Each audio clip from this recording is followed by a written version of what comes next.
आज की इस वीडियो में हम देखेंगे कि अर्थक्वेक यानी कि भूकंप कैसे आता है, कब ये खतरनाक हो जाता है और हमें इससे बचने के लिए क्या क्या तैयारियां करनी चाहिए, और अगर पहले कोई तैयारी ना की हो तो भूकंप के टाइम पे क्या करना चाहिए।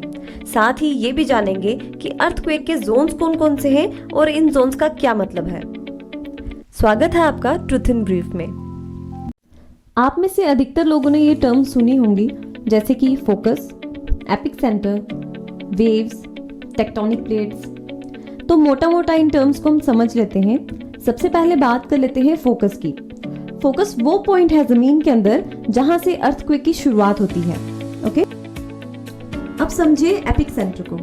फोकस से सीधा ऊपर अर्थ सरफेस पे जो पॉइंट हो, यहाँ सबसे ज्यादा नुकसान होता हो, वो होता है एपिक सेंटर। एपिक सेंटर से आप जितना भी दूर जाएंगे, भूकंप की तीव्रता उतनी कम होती जाएगी। क्या आपने कभी सोचा है कि क्या हो अगर भूकंप एकदम तेजी से आ जाए? तो आप ये जान लीजिए कि ऐसा कभी नहीं होगा। इसका रीजन है वेव्स। जब अर्थक्वेक आता है तो 3 तरह की वेव्स निकलती हैं। नंबर फर्स्ट होती है जिसे हम कहते हैं प्राइमरी वेव, जो सबसे ज्यादा स्पीड रखती है और सबसे जल्दी पहुंचती है अर्थ के सरफेस पर। बट ये वेव्स लॉन्गिट्यूडनल ट्रैवल करती हैं, यानी सीधा मूव करती हैं, तो ज्यादा झटके नहीं दे पाती। नंबर 2 होती है सेकेंडरी वेव्स। ये वेव्स सेकंड नंबर पर पहुंचती हैं अर्थ के सरफेस पर। इनका इफेक्ट प्राइमरी वेव से ज्यादा होता है। नंबर 3 होती है लव वेव्स। अब इनका नाम लव इसीलिए है क्योंकि इनको मिस्टर अगस्टस एडवर्ड लव ने डिस्कवर किया था। ये सबसे ज्यादा डेंजरस वेव्स होती हैं। तो आपके पास ज्यादातर इनिशियल टाइम रहेगा खुद को सेफ लोकेशन पर पहुंचाने का, जब तक आपका सामना लव वेव से होता। अब अर्थक्वेक का रीजन भी जान लेते हैं।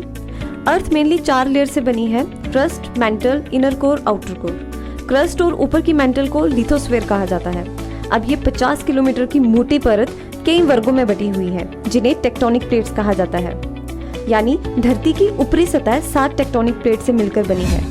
7 प्लेटों के नाम भी जान लेते हैं: African plate, Antarctic plate, Eurasian plate, Indo Australian plate, north American plate, south American plate और पैसिफिक प्लेट। ये प्लेट्स कभी भी रुकती नहीं हैं, लगातार हिलती रहती हैं। जब ये प्लेट्स एक दूसरे की तरफ बढ़ती हैं तो आपस में टकराव होता है। इनके टकराने से बहुत बड़ी क्वांटिटी में एनर्जी बाहर निकलती है, जिससे उस इलाके में हलचल महसूस होती है। शॉर्ट में बोला जाए तो जब ये प्लेट्स बहुत ज्यादा हिल जाती हैं तो अर्थक्वेक महसूस किया जा सकता है। अब तक का सबसे बड़ा भूकंप 22 मई 1960 को चिली में आया था। इस भूकंप की तीव्रता 9.5 थी। अक्सर भूकंप कुछ सेकंड्स या मिनटों तक रहता है। हिस्ट्री में आज तक का सबसे देर तक रहने वाला भूकंप 2004 में इंडियन ओशन में आया था, जो कि 10 मिनट तक रहा था।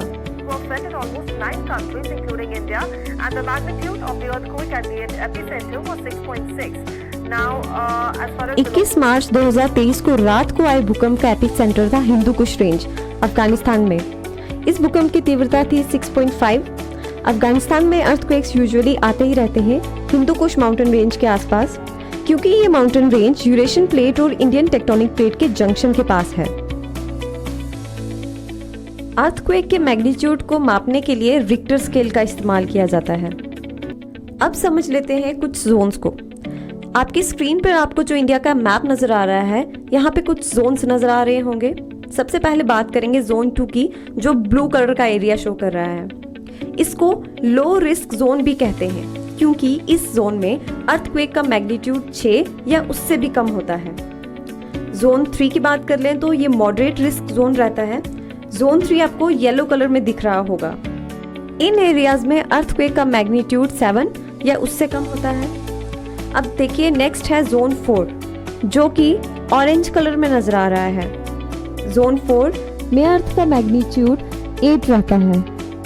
जोन 5 हमें रेड कलर में नजर आ रहा है। यहाँ पे अर्थक्वेक का मैग्नीट्यूड 9 या उससे भी ज्यादा रहता है। जोन 5 में आते हैं कुछ नॉर्थ इंडियन स्टेट्स, जैसे कि जम्मू एंड कश्मीर, हिमाचल प्रदेश, उत्तराखंड, बिहार। साथ ही इसी जोन में आते हैं कुछ ईस्ट इंडियन स्टेट्स, साथ ही कुछ वेस्टर्न स्टेट्स भी आती हैं। हमें कमेंट सेक्शन में जरूर बताइएगा कि आप कौन से जोन से बिलोंग करते हैं।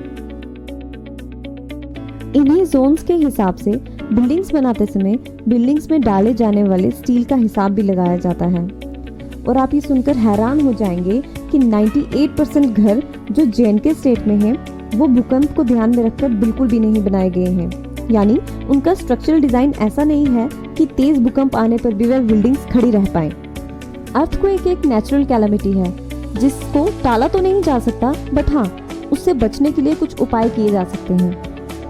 अब देखिए कि भूकंप से कैसे बचा जा सकता है। घर बनाते समय उसका स्ट्रक्चरल डिजाइन किसी इंजीनियर से जरूर करवाएं।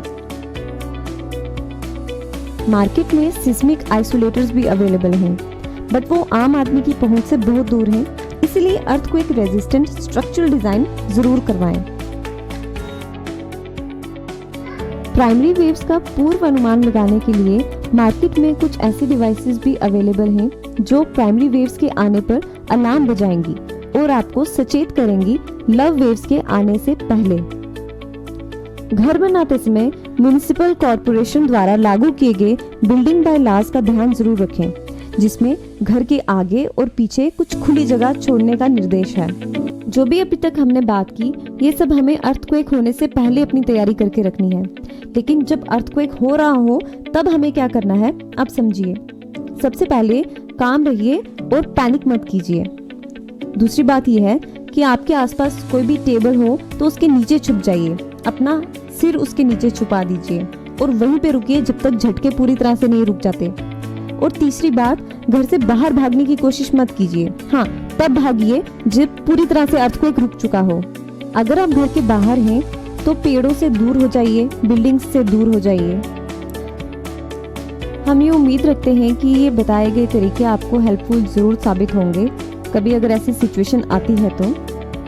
वीडियो अगर आपको नॉलेजेबल लगा हो तो दूसरों तक भी इसे शेयर करें ताकि दूसरों की भी मदद हो पाए। साथ ही प्लीज चैनल को भी सब्सक्राइब करें।